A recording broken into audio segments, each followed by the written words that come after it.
아니 여기가 동네 시장 바닥도 아니고 도대체 한국팀은 싸구려 편의점 김밥은 왜 가져온 거야? 밀라노 올림픽 전 세계팀이 은박지에 쌓여있는 김밥을 무시했습니다. 하지만 정확히 하루 뒤 김밥을 무시하며 코를 막던 전 세계 선수들은 충격적인 대반전 행동을 하고 말았다고 하는데요. 그렇다면 도대체 밀라노 올림픽 현장에서는 대체 무슨 일이 있었던 것일까요? 밀라노 북쪽 산악지대, 영하 19도. 숨을 들이쉬면 폐 안쪽까지 얼어붙는 것 같은 그런 추위였어요. 저는 취재용 패스를 목에 걸고 선수촌 외곽 주차장 쪽을 걷고 있었습니다. 그런데 걸음이 멈췄어요. 주차장 한쪽에 전기 셔틀 버스들이 줄지어 세워져 있었거든요. 엔진도 없이 그냥 서 있었습니다. 배차 예정 시간이 지났는데도 꼼짝을 안 했어요. 기사들이 차 옆에 서서 무전기를 붙잡고 뭔가를 계속 주고받고 있었고 조직위 직원 몇 명이 태블릿을 들고 허둥지둥 뛰어다니고 있었습니다. 그리고 그 옆으로 현대 NEXO 수소 셔틀 한 대가 조용히 지나갔습니다. 소리도 없이, 진동도 없이 그냥 미끄러지듯이 빠져나갔어요. 차창 너머로 한국 선수단 유니폼이 보였습니다. 저는 그 장면을 보면서 손에 들고 있던 태블릿을 내려놨어요. 아, 정확히는 내려놓은 게 아니라 그냥 힘이 빠진 거였습니다. 저는 토마스 브란트입니다. 독일 미넨 출신이고 유럽 최대 자동차 전문지 아우토모빌보의 수석 편집장으로 20년째 일하고 있어요. 자동차 업계에서 제 이름이 알려진 건 사실 칼럼 하나 때문이었습니다. 2024년에 제가 쓴 칼럼 제목이 뭔지 아십니까? 수소차는 마케팅이다. 배터리가 유일한 미래다. 이 칼럼이 유럽 자동차 업계에서 꽤 크게 퍼졌어요. 폭스바겐, BMW, 스텔란티스 쪽에서 연락이 왔고 덕분에 이탈리아 올림픽 조직이 친환경 모빌리티 자문위원 자리까지 얻었습니다. 그러니까 지금 이 올림픽에서 전기 셔틀 100% 도입이 확정된 데는 제 칼럼이 적지 않은 역할을 했던 거예요. 그 칼럼을 쓸 때 저는 확신했습니다. 수소는 틀렸다고. 배터리 전기차가 이미 검증된 솔루션이고 수소는 인프라 비용도 높고 공급망도 복잡하고 안전 우려도 있는 그냥 아직 실험 단계의 기술이라고요. 그리고 현대차가 수소 셔틀을 밀라노 올림픽에 제안했을 때 저는 그 제안을 막는 데 앞장섰습니다. 개막 6개월 전이었어요. 밀라노 올림픽 모빌리티 위원회 공식 회의가 열렸을 때 현대자동차 측에서 NEXO 기반 수소 셔틀을 공식 제안서로 들고 왔습니다. 발표 자료가 꽤 두꺼웠어요. 연료전지 시스템 사양, 혹한 환경 테스트 데이터, 충전 인프라 구축 계획까지 들어 있었습니다. 현대차 유럽법인 담당자가 자료를 설명하는 동안 회의실 분위기는 솔직히 그렇게 뜨겁지 않았어요. 이탈리아 조직위 위원들은 충전 인프라 비용 문제를 먼저 꺼냈고 독일 측 기술위원은 수소 탱크 안전성 우려를 제기했습니다. 회의실 전체가 회의적이었어요. 그 자리에서 제가 자문위원 자격으로 발언했습니다. 배터리 전기차는 이미 수백만 대가 유럽 도로를 달리고 있는 검증된 솔루션입니다. 수소는 아직 실험 단계예요. 세계 최대 행사에서 실험을 할 이유가 없습니다. 그 말이 끝나고 나서 회의실 분위기가 정리됐습니다. 현대차 담당자가 뭔가 더 말하려는 것 같았는데 진행자가 이미 다음 안건으로 넘어가고 있었어요. 결국 전기 셔틀 100% 도입이 확정됐습니다. 회의가 끝나고 저는 꽤 뿌듯했어요. 제가 할 역할을 제대로 했다고 생각했거든요. 지금 그 뿌듯함을 떠올리면 좀 씁쓸합니다. 어쨌든 그렇게 개막이 됐습니다. 저는 취재 파견 자격으로 선수촌에 들어와 있었어요. 경기 관련 취재도 있었지만 사실 제 주 관심사는 친환경 모빌리티 운영 현황이었습니다. 이번 올림픽의 전기 셔틀 시스템이 얼마나 잘 돌아가는지를 취재해서 칼럼으로 쓸 생각이었거든요. 배터리 전기차의 성공 사례로요. 개막 이틀째였습니다.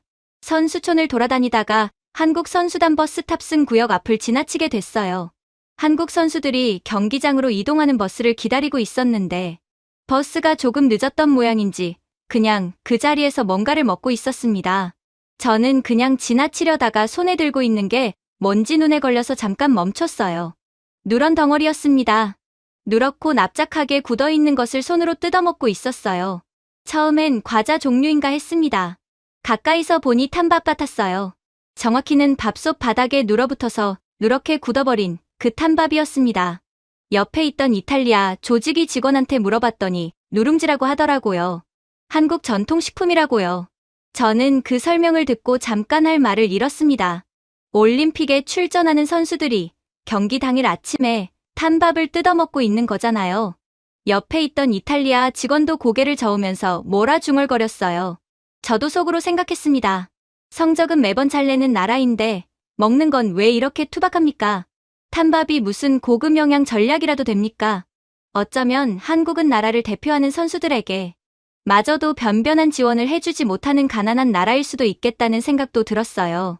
그렇게 그냥 지나쳤죠. 그리고 그날 저녁이었습니다.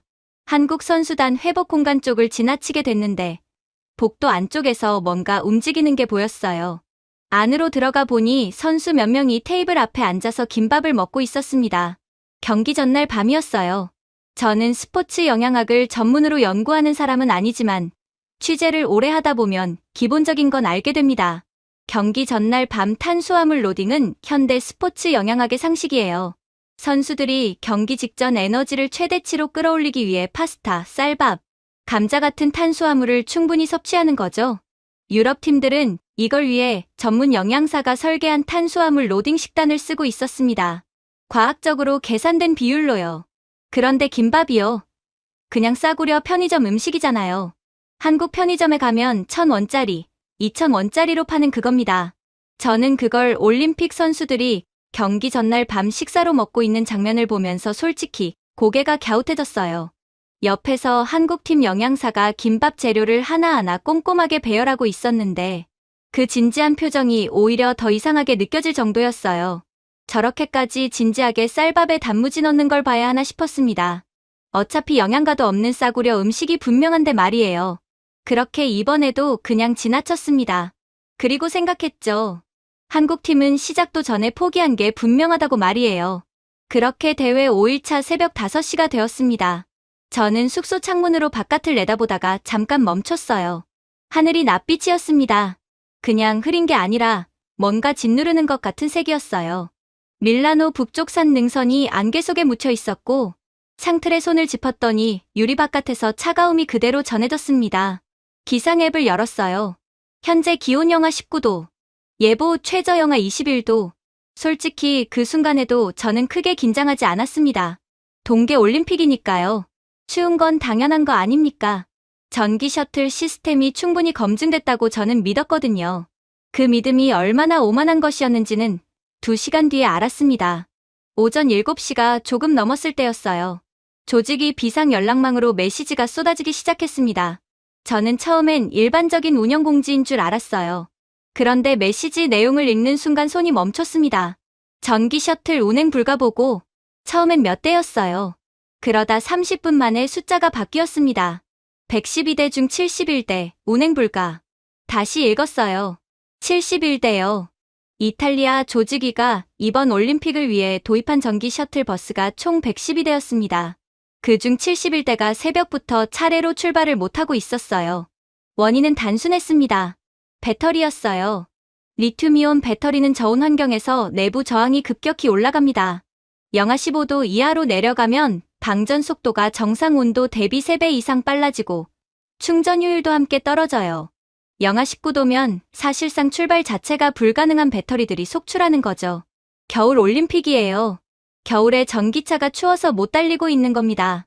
이 아이러니를 어떻게 표현해야 할지 저는 그 순간 단어를 찾지 못했습니다. 비상대응 회의가 소집됐습니다. 저도 자문위원 자격으로 회의실에 들어갔어요. 회의실 분위기는 제가 20년 취재 생활 중에 본 것 중에 가장 무거운 분위기였습니다. 조직위 위원들이 각자 태블릿과 서류를 들고 앉아 있었는데 아무도 서로 눈을 마주치지 않았어요. 진행자가 현황을 읽어 내려갔습니다. 71대 운행 불가. 대체 수단 없음. 경기 시작까지 2시간. 그 말이 떨어지는 순간 회의실이 완전히 조용해졌어요. 대체 수단이 없다는 게 무슨 말인지 아십니까? 이번 올림픽 선수 이동 동선은 전기 셔틀을 기준으로 설계돼 있었습니다. 버스가 멈추면 선수들이 선수촌에 갇히는 거예요. 경기 시작 2시간 전인데 경기장까지 가는 버스가 없는 겁니다. 이 상황에서 누군가가 실내 대형 택시 업체에 긴급 연락을 돌렸고 다른 누군가는 조직위 관용차를 동원하는 방안을 꺼냈어요. 전부 숫자가 안 맞았습니다. 수백 명의 선수를 소형 차량 몇 대로 나를 수는 없잖아요. 저는 그 회의실에서 아무도 저를 직접 쳐다보지 않는다는 걸 느꼈습니다. 전기 셔틀 도입을 적극 지지했던 자문위원이 저거든요. 눈이 마주치지 않는 게 오히려 더 불편했어요. 차라리 누군가 따졌으면 덜 불편했을 것 같았습니다. 그런데 아무도 뭐라 안 했어요. 그냥 각자 태블릿을 보고 있었습니다. 그때 보고가 하나 더 들어왔습니다. 독일 남자 바이애슬론 선수 한 명이 경기 시간 내 도착이 불가능하다는 내용이었어요. 그 선수는 이번 대회 바이애슬론 개인전 유력 메달 후보였습니다. 기권 처리 직전이라는 말이 보고서에 적혀 있었어요. 기권이요. 버스가 없어서 기권이요. 그리고 미국 여자 쇼트트랙 팀은 워밍업 시간을 전혀 확보 못한 채 경기장에 도착했다는 보고도 들어왔습니다. 쇼트트랙에서 워밍업 없이 경기에 나서는 건 부상 위험이 정말 높거든요. 그때 저는 문득 회의실 창문 쪽으로 고개를 돌렸습니다. 주차장이 보였어요. 전기 셔틀들이 줄지어 서 있었습니다.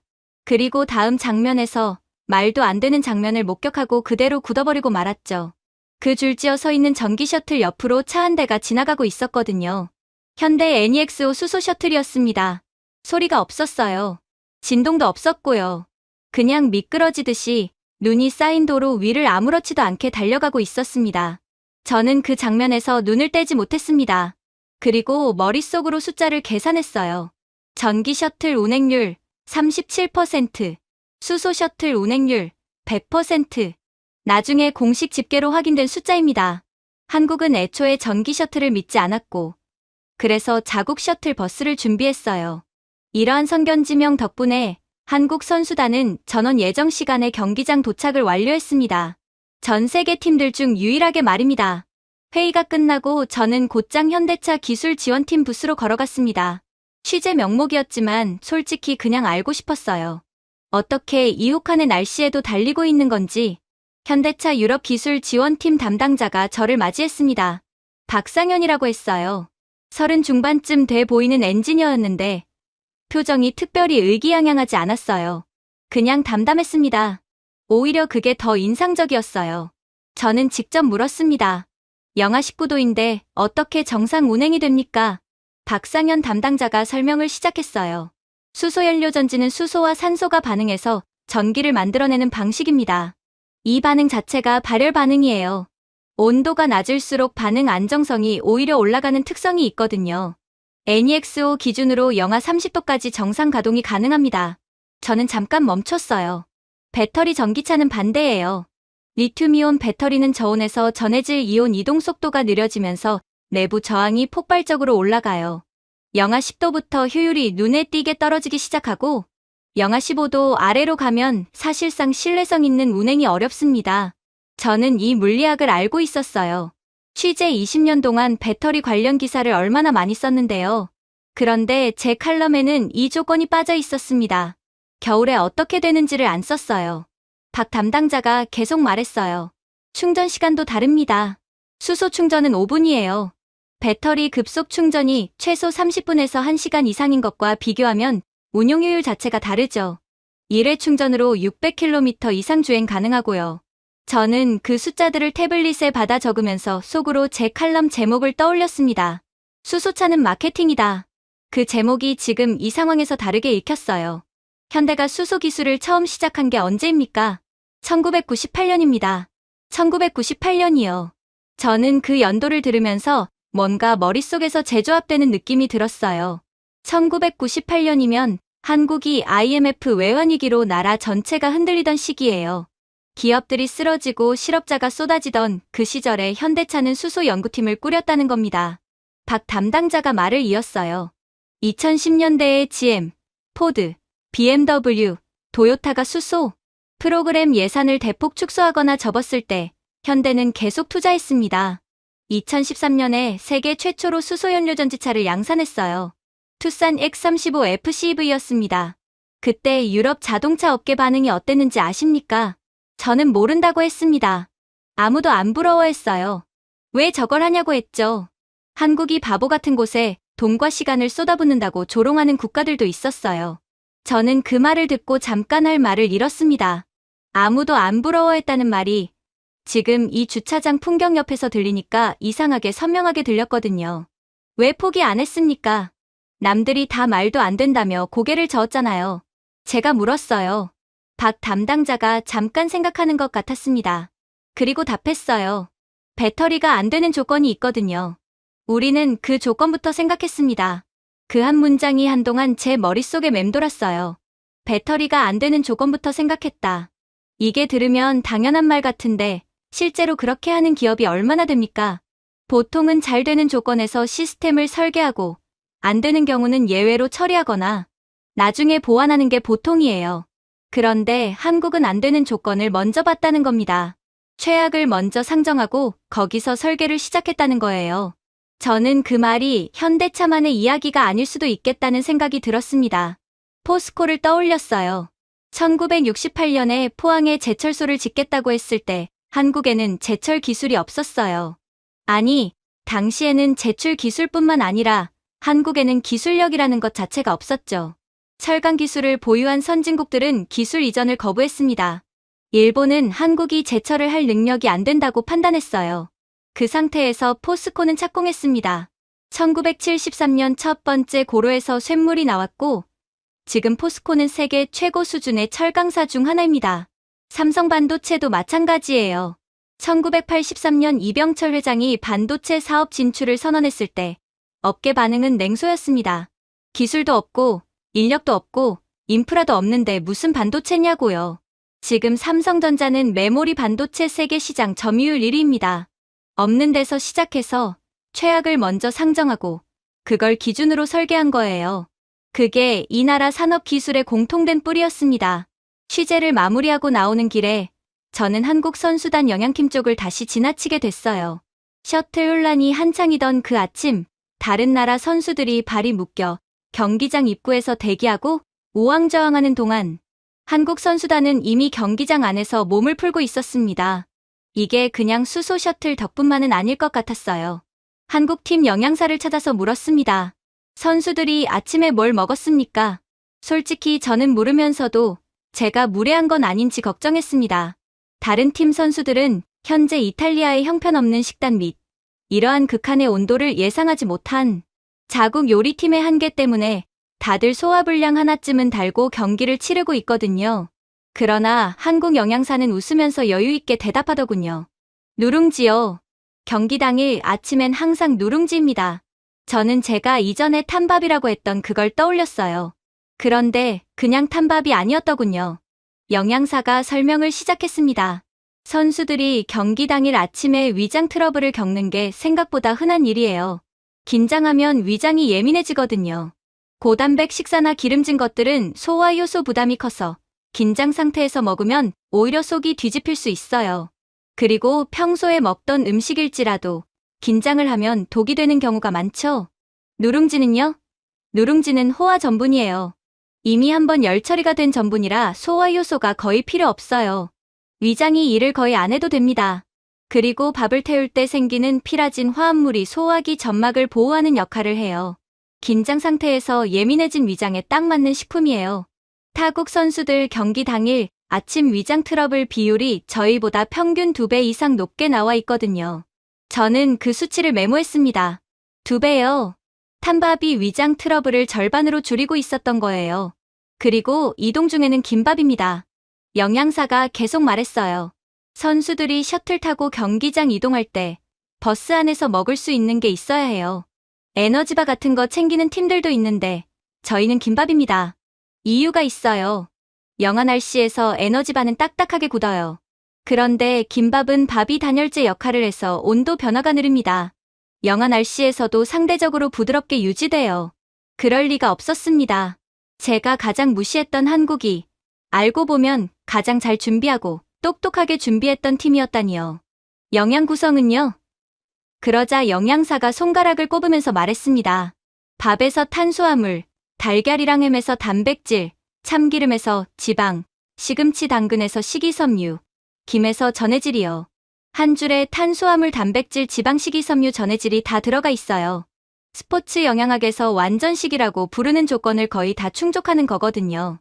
경기 2시간 전에 먹으면 혈당이 급하게 올랐다 내려가는 게 아니라 완만하게 유지됩니다. 경기 내내 에너지가 고르게 공급되는 거예요.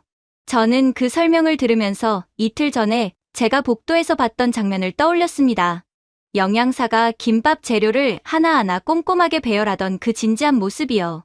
그때 저는 편의점 음식 아닌가 생각했거든요. 편의점 음식이 아니었어요. 극한 환경에서 선수가 필요한 것을 전부 담아낸 설계였습니다. 누런 덩어리였던 누룽지가 위장을 지키고 있었고, 편의점 음식이라고 생각했던 김밥이 경기 내내 혈당을 잡고 있었어요. 그리고 수소 셔틀은 영하 19도 아침에 단 한 대도 멈추지 않고 달리고 있었습니다. 저는 취재 수첩을 닫으면서 생각했어요. 탄밥이라고 했습니다. 편의점 음식이라고 했고요. 수소차는 마케팅이라고 했어요. 셋 다 제가 틀렸습니다. 하지만 문제가 해결된 것은 아니었습니다. 한국은 이 문제를 잘 해결하고 있었지만 다른 팀들은 아니었거든요.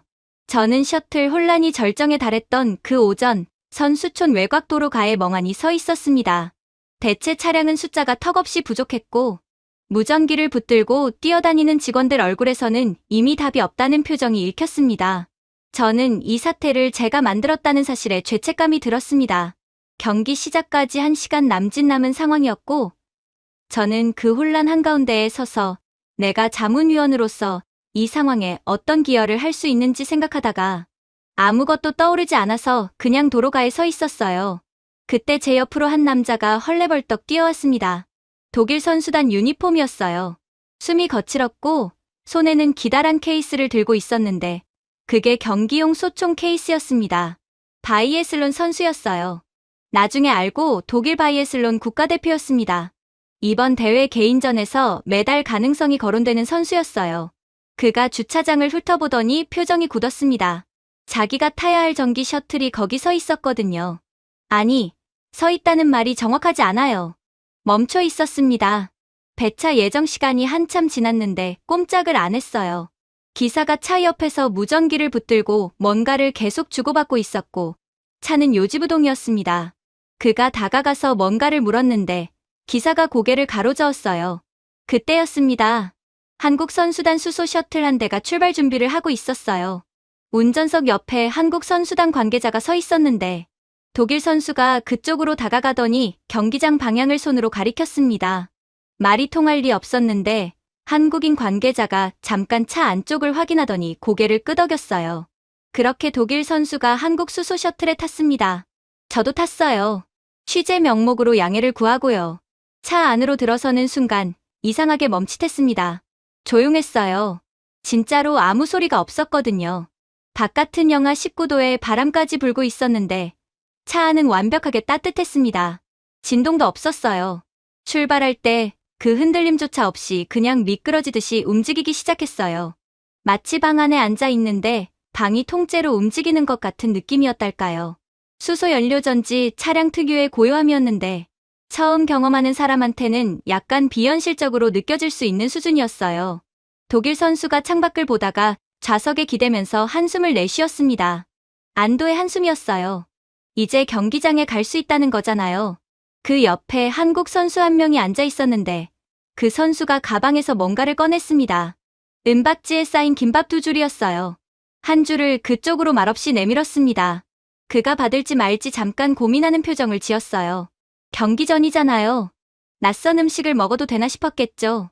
그런데 한국 선수가 먼저 하나를 집어서 입에 넣으면서 웃었어요. 그도 결국 하나를 집었습니다. 천천히 씹더니 고개를 살짝 끄덕였어요. 이게 뭐예요? 독일 선수가 물었습니다. 한국 선수가 한국어로 뭔가를 답했어요. 당연히 통역이 됐을 리가 없죠. 그런데 그가 웃었습니다. 말뜻은 몰라도 분위기는 전달된 거였어요. 그 짧은 순간 영하 19도 밀라노 산악지대를 달리는 버스 안에서 말도 안 통하는 두 선수가 김밥 하나를 사이에 두고 웃고 있었습니다. 저는 그 장면을 보면서 뭔가 설명하기 애매한 감각을 느꼈어요.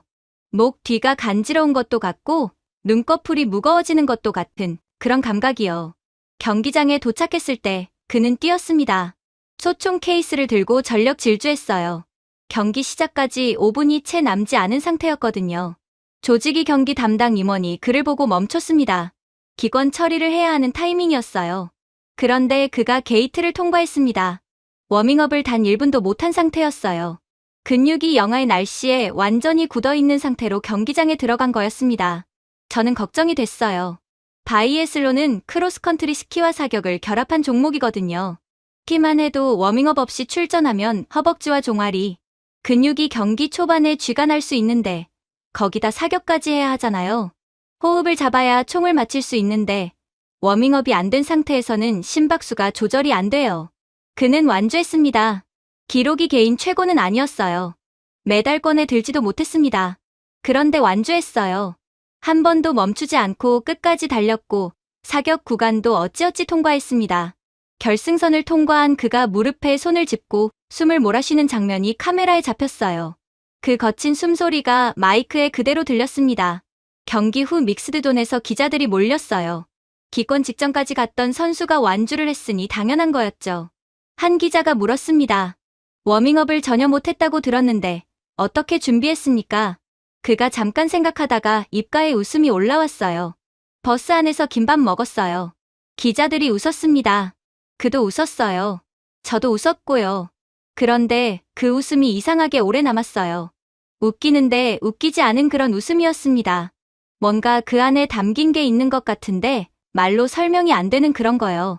그가 탈 버스가 없어서 한국 수소 셔틀에 탔고 한국 선수가 건넨 김밥을 먹었고 그 상태로 뛰어서 완주했다는 이 이야기가 너무 드라마틱해서 오히려 실감이 안 나는 것 같았어요. 그런데 이게 제가 직접 본 거거든요.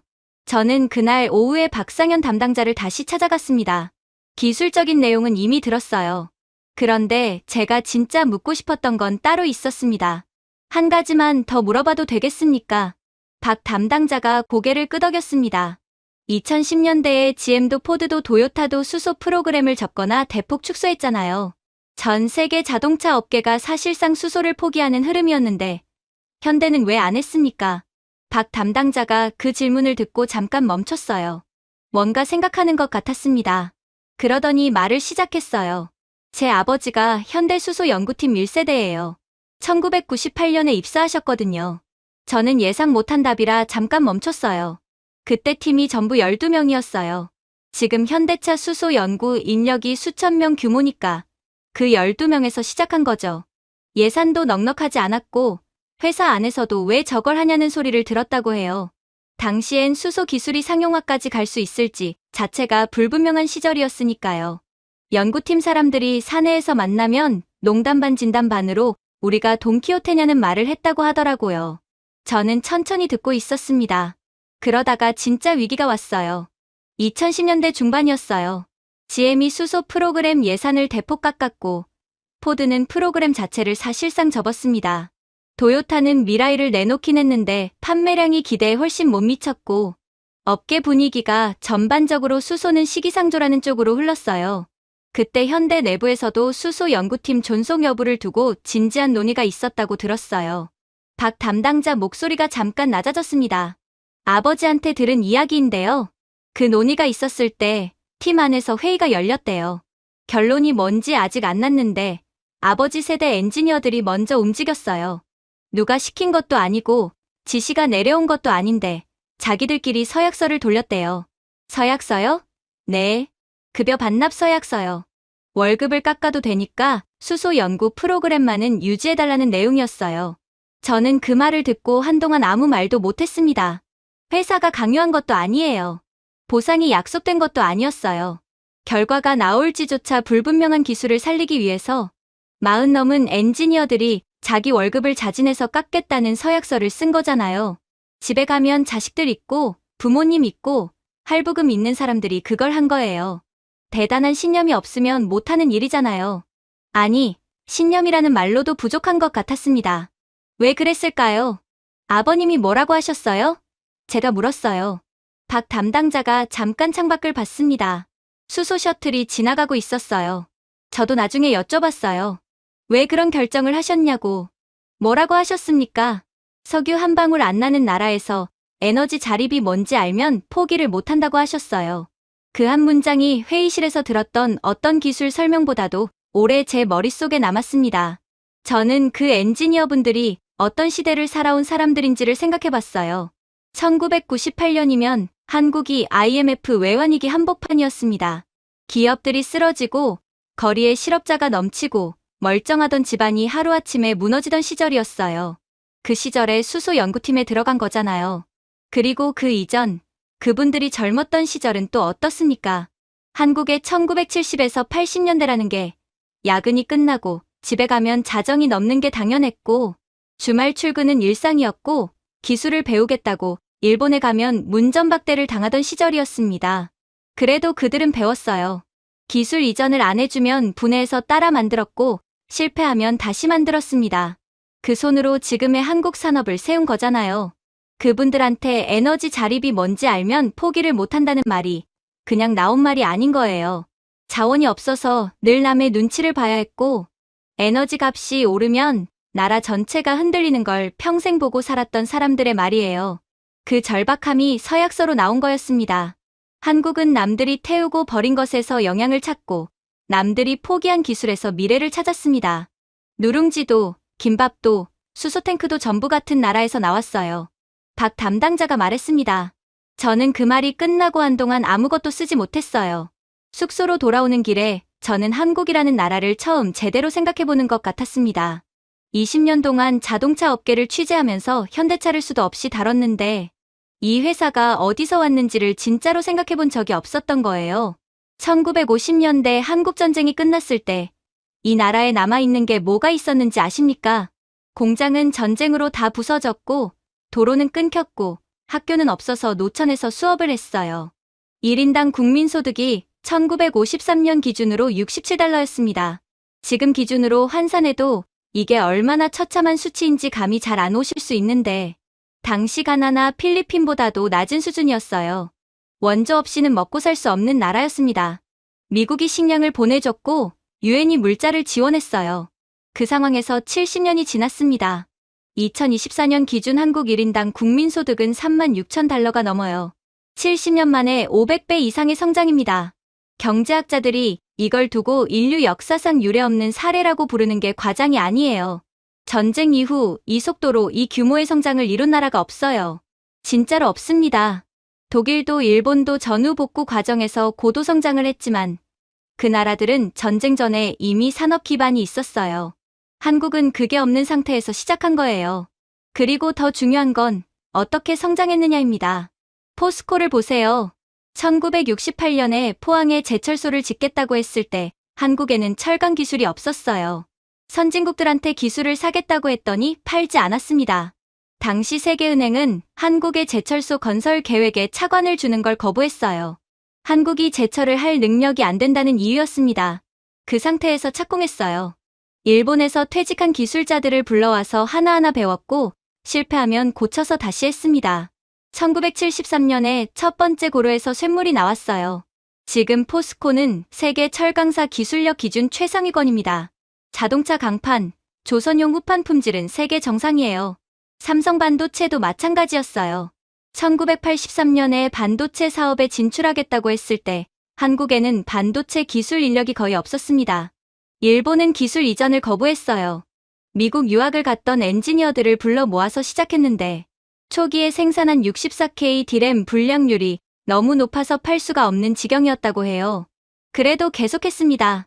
지금 삼성전자 디램 세계 시장 점유율은 40%가 넘어요. SK하이닉스까지 합치면 한국 기업 2개가 전 세계 디램 시장 70% 이상을 가져갑니다. 세계 어디를 가도 스마트폰 켜면 한국 메모리가 들어가 있어요. 조선업도 보세요. 현대중공업이 처음 배를 짓겠다고 했을 때 가진 게 뭐가 있었습니까? 설계도면도 남의 것을 빌려서 시작했어요. 지금 한국은 세계 선박 수주량 1위입니다. 2024년 기준으로 전 세계 고부가 가치 선박의 절반 이상이 한국 조선소에서 나와요. LNG 운반선은 한국 빼고는 사실상 만들 수 있는 나라가 없습니다. 배터리도요. LG에너지솔루션, 삼성 SDI, SK온 이 세 회사가 전 세계 전기차 배터리 시장에서 차지하는 비중이 합산 30%가 넘어요. 미국 전기차 시장에 들어가는 배터리 상당수가 한국산이에요. 테슬라도 파나소닉 배터리를 쓰지만 LG 배터리도 씁니다. 그리고 지금 제 눈앞에 있는 현대 NEXO 수소연료 전지차 세계 최초 양산 수소 트럭 세계 최초 상용화. 전 세계가 포기하고 떠난 자리에 혼자 남아서 계속한 결과예요. 이 나라가 60년 전에 뭐였는지 아세요? 원조 받아서 먹고 살던 나라였어요. 기술도 없고, 자원도 없고, 시장도 없고, 돈도 없었어요. 있는 게 사람밖에 없었던 나라였습니다. 그 사람들이 없는 걸 있게 만든 거예요. 탄밥 버리지 않고 먹던 그 손으로, 남은 재료 싸서 김밥 만들던 그 손으로, 아무도 안 믿어주는 기술 붙들고 급여 반납, 서약서 쓰던 그 손으로, 지금 세계 최첨단 기술 분야 여러 곳에서 1위를 하고 있는 나라를 만든 거잖아요. 이게 왜 대단하냐고요. 자원 있는 나라가 부자 되는 건 당연한 거예요. 사우디아라비아가 부자인 건 석유 때문이잖아요. 기술 가진 나라가 계속 앞서가는 것도 이해할 수 있어요. 독일이 자동차와 기계 산업 강국인 건 수백 년 된 장인 문화가 있기 때문이에요. 그런데 아무것도 없는 상태에서 시작해서 60년 만에 반도체, 배터리, 조선, 자동차, 바이오, 수소까지 전방위로 세계 최상위권에 들어간 나라는 한국밖에 없어요. 이게 전 세계 경제사에서 유례가 없는 일이라는 거예요. 일본이 부러워할 정도고, 중국이 벤치마킹하겠다고 연구한 정도고, 세계은행이 사례 연구를 발간할 정도예요. 박 담당자가 마지막으로 했던 말이 계속 맴돌았습니다. 누룽지도, 김밥도, 수소탱크도 전부 같은 나라에서 나왔다는 말이요. 맞아요. 전부 같은 원리예요. 없으면 있는 걸로 만들고, 버려진 건 살려서 쓰고, 안 된다고 하면 될 때까지 했어요. 탄밥이 올림픽 선수 위장을 지키고, 남은 재료로 만든 김밥이 기권 직전 선수를 완주하게 만들었고, 전 세계가 포기한 기술이 영하 19도 밀라노에서 혼자 달리고 있어요. 저는 숙소 책상에 앉아서 취재 노트를 꺼냈습니다. 맨 앞 페이지에 이번 밀라노 취재 칼럼 제목 초안이 적혀 있었어요. 밀라노 출발 전, 비행기 타기 전날 밤에 적어둔 거였습니다. 수소차는 마케팅이다. 읽었습니다. 볼펜으로 줄을 그어서 지웠어요. 그리고 그 위에 새로 썼습니다. 내가 틀렸다. 숙소 책상에 앉아서 취재 노트를 덮고 나서 저는 한동안 천장을 봤습니다. 내가 틀렸다고 적어놓고 나니까 오히려 머릿속이 이상하게 정리되는 느낌이었어요. 20년 동안 칼럼을 쓰면서 이 네 글자를 써본 적이 없었거든요. 틀렸다는 걸 인정하는 게 기자한테는 꽤 큰일이에요. 그런데 이상하게 부끄럽지 않았습니다. 오히려 후련했어요. 대회가 끝나고 조직위에서 공식 운영 데이터를 공개했습니다. 저는 그 보고서를 이메일로 받아서 열었어요. 첫 페이지부터 읽어 내려가다가 모빌리티 운영 항목에서 멈췄습니다. 한파 기간 전기 셔틀 평균 운행률 37%, 평균 지연 시간 43분, 선수 이동 차질 건수 84건, 그리고 현대 NEXO 수소 셔틀, 운행률 100%, 평균 지연 시간 0분, 선수 이동 차질 건수 0건. 저는 이 숫자를 받아들고 한동안 아무것도 못 썼습니다. 숫자가 이렇게 선명할 때는 말이 필요가 없어요. 37대 100이에요. 43분 대 0분이고요. 이게 제가 수소차는 마케팅이라고 썼던 그 차와 검증된 솔루션이라고 밀었던 그 차의 결과예요. 탄소 배출 항목도 있었습니다. 전기 셔틀은 간접 배출이 존재한다고 적혀 있었어요. 수소 셔틀 항목에는 배출물 항목에 딱 한 단어가 적혀 있었어요. 물. 친환경 올림픽이라는 기치를 내걸고 전기 셔틀을 선택했는데 진짜 친환경은 우리가 거절한 쪽이었던 거잖아요. 저는 그 항목을 보면서 피식 웃음이 나왔어요. 웃기는 상황인데 웃기지가 않은 그런 웃음이었습니다. 그런데 데이터가 거기서 끝이 아니었어요. 한국 선수단 쪽 운영 데이터가 별도 항목으로 정리돼 있었거든요. 한국 측이 자체적으로 운영한 선수 컨디셔닝 프로그램 관련 내용이었는데 저는 이 부분을 읽다가 다시 한번 멈췄습니다. 한국 선수단 영양팀이 이번 대회에서 운용한 시기, 관리 시스템이 단순히 누룽지와 김밥을 준비한 수준이 아니었던 거예요. 한국 선수단 영양팀은 대회 개막 전부터 각 선수의 종목별 경기 일정, 체중, 기초대사량, 경기 전후 에너지 소모량을 AI 기반 영양 설계 시스템에 입력해서 최적 시기 타이밍을 산출하고 있었습니다. 쉽게 말하면 어떤 선수가 몇 시 경기면 몇 시에 뭘 얼마나 먹어야 혈당이 경기 시간에 딱 맞게 최고점에 도달하는지를 사전에 계산해서 식단을 짠 거예요. 누룽지 섭취 타이밍, 김밥 섭취량, 경기 전 수분 보충 시점까지 전부 개인화된 데이터 기반으로 설계됐다는 거였습니다. 저는 그 내용을 읽고 잠깐 멍했어요. 제가 봤을 때는 그냥 탄밥 뜯어먹는 것처럼 보였거든요. 근데 그 뒤에 이런 시스템이 있었던 거예요. 조선시대부터 내려온 음식에 현대 스포츠 과학과 인공지능이 붙어 있는 거잖아요. 수천 년 된 식문화를 현대 데이터 과학으로 재설계해서 올림픽 경기에 적용한 거예요. 전통과 첨단이 같은 도시락 안에 들어있는 거잖아요. 실제로 이번 대회에서 한국 선수단이 기록한 경기 컨디션 데이터는 인상적이었습니다. 한파 위기 기간, 즉 전기 셔틀이 멈추고 선수 이동이 마비됐던 그 사흘 동안 다른 나라 선수단의 경기 당일 컨디션 이상 보고 건수는 평소 대비 2.3배로 늘었어요. 한국 선수단은 그 기간 동안 컨디션 이상 보고 건수가 오히려 줄었습니다. 수소 셔틀이 정시에 데려다줬고 AI가 설계한 타이밍에 누룽지를 먹었고 이동 중에 김밥을 챙겼어요. 시스템이 작동한 거예요. 날씨가 망가진 날에도요. 그리고 이 숫자들이 단순히 버스 한 종류의 이야기가 아니라는 걸 취재하면서 알게 됐어요. 현대차가 수소에서 멈추지 않고 있었거든요. 현대중공업과 협력해서 수소 추진 선박을 개발하고 있었습니다. 수소 트럭은 이미 스위스에서 상업 운행 중이고 이번에는 수소버스가 올림픽에서 검증됐고 다음 목표는 선박이에요. 육지에서 바다까지 수소로 연결하겠다는 거잖아요. 이게 하루아침에 나온 전략이 아니에요. 1998년 12명에서 시작해서 지금까지 한 방향을 향해 계속 걸어온 결과예요. 저는 그게 무서운 거라고 생각했습니다.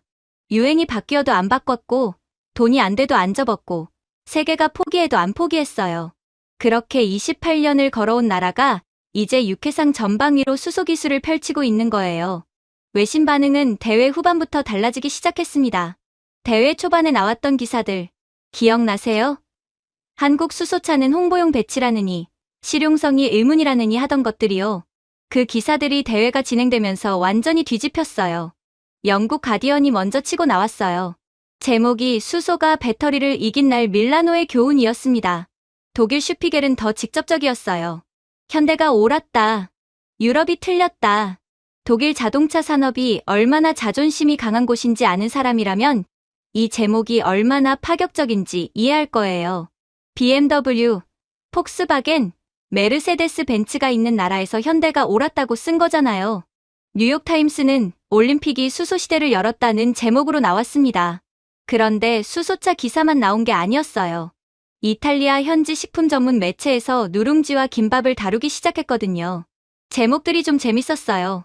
유럽이 몰랐던 한국의 스포츠 푸드, 탄밥이 올림픽을 먹었다, 뭐 이런 식이었어요. 그때 한국의 셔틀버스 덕분에 경기를 치를 수 있었던 독일 선수가 인터뷰에서 버스 안에서 김밥 먹었어요라고 했던 그 한마디가 유럽 식품 업계에서 꽤 화제가 됐더라고요. 실제로 김밥은 이미 미국과 유럽에서 빠르게 확산 중이에요. 뉴욕에서는 김밥 전문점 앞에 줄이 서는 거 이미 뉴스로 나왔고 런던에서도 한국 식품 수요가 가파르게 올라가고 있어요. 이번 올림픽이 그 흐름에 기름을 부은 거죠. 제가 편의점 음식이라고 했던 그게 유럽 매체가 스포츠푸드로 재조명하고 있는 거잖아요. 저는 이 기사들을 읽으면서 좀 민망했습니다. 뭐 당연했죠. 당연히 민망해야죠. 그리고 제 칼럼이 역인용되기 시작했습니다. 몇 개 매체에서 2024년에 제가 쓴 수소차는 마케팅이다. 칼럼을 가져다가 지금 상황과 대조하는 기사를 썼어요. 저를 직접 거명하면서 당시 이 칼럼이 전기차 도입 결정에 영향을 미쳤다는 내용이었습니다. 솔직히 읽기 좀 불편했어요. 근데 틀린 말은 아니니까 뭐라고 할 수가 없었습니다. 한국의 기술력과 성견지명이 옳았던 거였죠. 한국이 배터리와 수소를 동시에 하고 있다는 사실. 이게 외신들이 주목한 핵심 포인트 중 하나였어요. 유럽은 배터리에 올인했다가 이번에 혼났고, 일본은 수소에 집중하다가 배터리 시장을 상당 부분 놓쳤어요.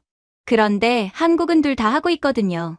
LG에너지솔루션, 삼성 SDI, SK온이 배터리 시장에서 전 세계 점유율 30% 이상을 가져가면서 동시에 현대차가 수소, 기술 세계 최고 수준을 유지하고 있어요. 에너지 기술 양쪽 말에 동시에 베팅하고 있는 나라가 한국밖에 없는 거예요. 어느 쪽이 미래가 되든 한국이 이기는 구조예요. 가디언 기사에서 영국 에너지 전문가가 이런 말을 했더라고요.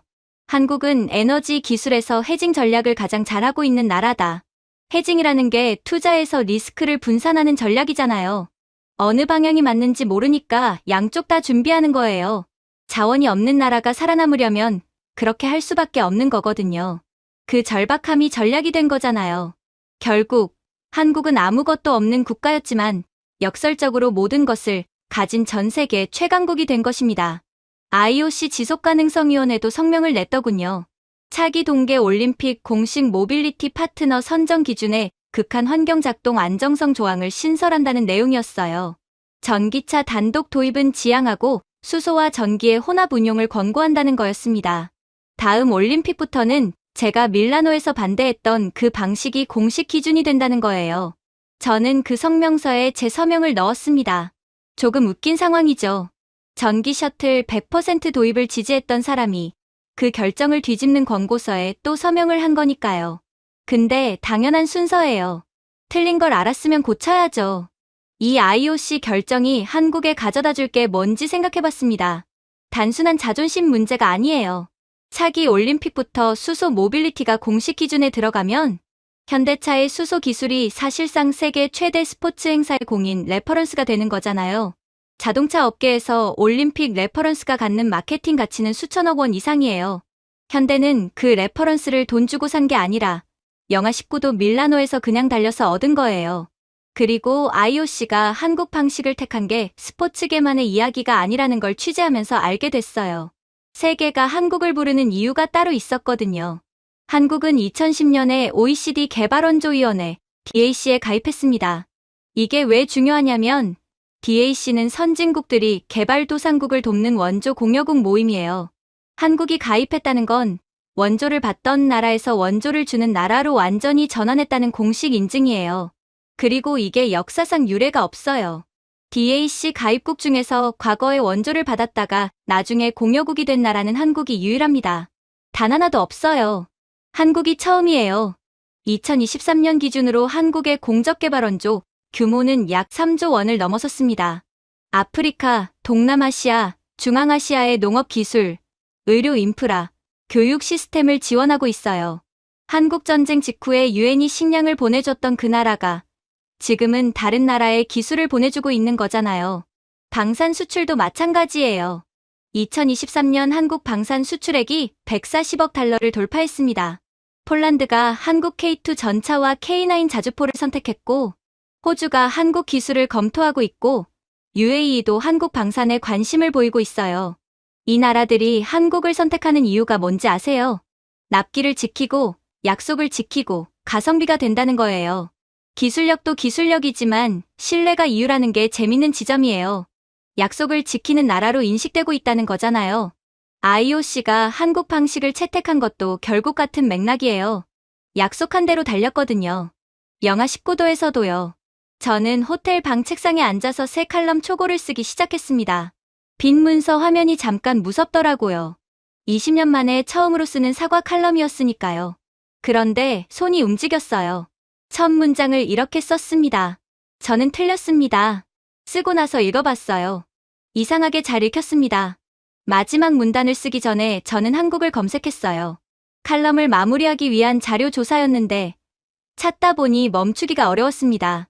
1953년 한국전쟁 휴전 직후 서울 사진이 있었어요. 흑백 사진이었는데 건물이 거의 없었어요. 있는 건 잔해였습니다. 도로는 끊겼고 다리는 무너졌고 사람들은 판잣집에서 살았어요. 당시 유엔 보고서가 한국의 복구 가능성을 매우 낮게 봤다는 기록도 있었습니다. 경제학자 중에는 한국이 자립하는데 수십 년이 걸릴 것이라고 전망한 사람도 있었어요. 그 사진 옆에 현재 서울 야경 사진을 같이 놓고 봤습니다.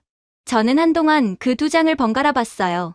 같은 도시라는 게 믿기지 않는 수준이었거든요. 70년 사이에 무슨 일이 있었던 건지 저는 다시 들여다봤어요.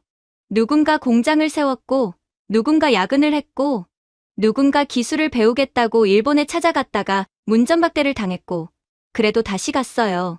누군가는 월급 받아서 자식 대학 보내면서 공장 돌렸고, 누군가는 급여 반납 서약서를 썼어요. 그 사람들이 지금 이 나라를 만든 거잖아요. 화려한 서사가 아니에요. 그냥 포기하지 않은 사람들이 모인 거예요. 그리고 그게 지금도 계속되고 있는 거잖아요. 수소 연구팀 12명이 수천 명이 됐고, 영하 19도 밀라노에서 혼자 달리고 있는 거고, IOC가 다음 올림픽 기준을 바꾸고 있는 거예요. 칼럼 마지막 문장을 이렇게 썼습니다. 한국은 남들이 버린 것들로 미래를 만든다. 탄 밥을 먹고 남은 재료로 주먹밥을 싸고 포기한 기술을 계속 개발한다. 그리고 이긴다. 저장 버튼을 눌렀습니다. 그리고 창밖을 봤어요. 주차장이 보였습니다. 전기 셔틀 몇 대가 여전히 거기 서 있었어요. 그 옆으로 현대 NEXO 한 대가 조용히 빠져나갔습니다. 선수 몇 명이 타고 있었는데 누군가가 창문 안쪽에서 은박지를 펼치는 게 보였어요. 김밥이었습니다.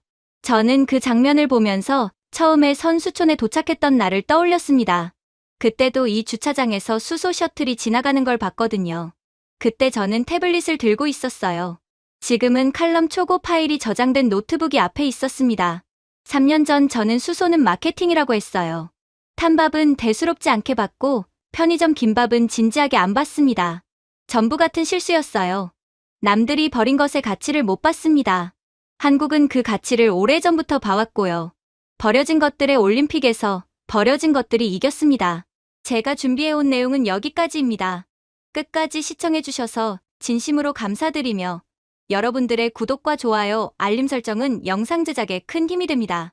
이상 세모튜브였습니다.